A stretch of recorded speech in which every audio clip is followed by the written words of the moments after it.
Hi guys, so vlog lang natin mga kailangan sa work. Ito, for dubla or for opisina.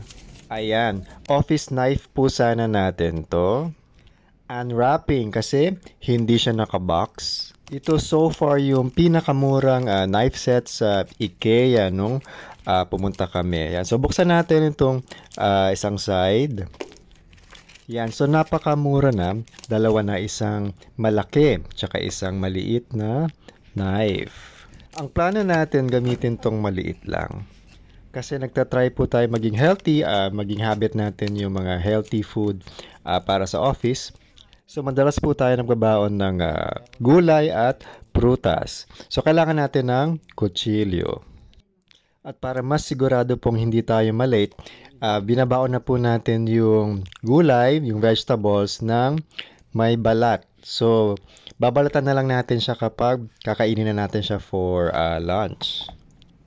Yan, usually lunch pero pwede rin merienda yung mga fruits or pwede rin namang merienda yung vegetables. So, ito, sayote, luto na to.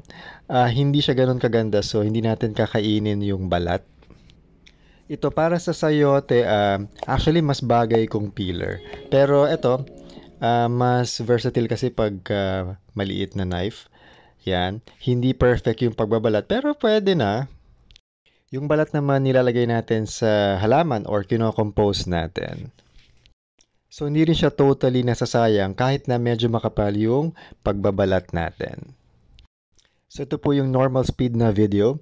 Doble ingat lang lalo na with this new knives, napakatalas po niya. Kitang-kita naman po. Yan, wag natin putulin sa gitna. Diyan muna. Mas madali kasing kainin tong bandang gitna. Yan. Although, sige, vlog natin next yung peeler. May peeler yata si IKEA. So, fast forward po natin. Pero guys, wag niyong hiwain ng napakabilis. Unless expert na po kayo. Doble ingat. Lalo na sa paggamit ng knife. Lalo na po kapag bago. So, yan po ang isasahog natin sa fish. Usually fish, minsan chicken. Masarap to ng may toyo.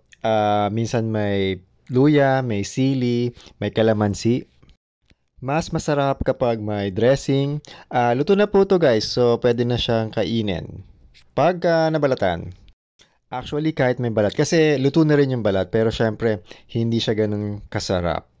Okay, last na, nagdala tayo ng luya. Usually may sili pero nakalimutan natin ngayon. Okay, napulot lang natin to sa bahay pero usually kasi yung binibili ko yung matabang luya para mas madaling hiwain. Yung luya actually mas masarap kutsilyohin kaysa i-peeler. Yun lang guys, medyo maiksi yung knife, mas maganda kung mas mahaba ng konti.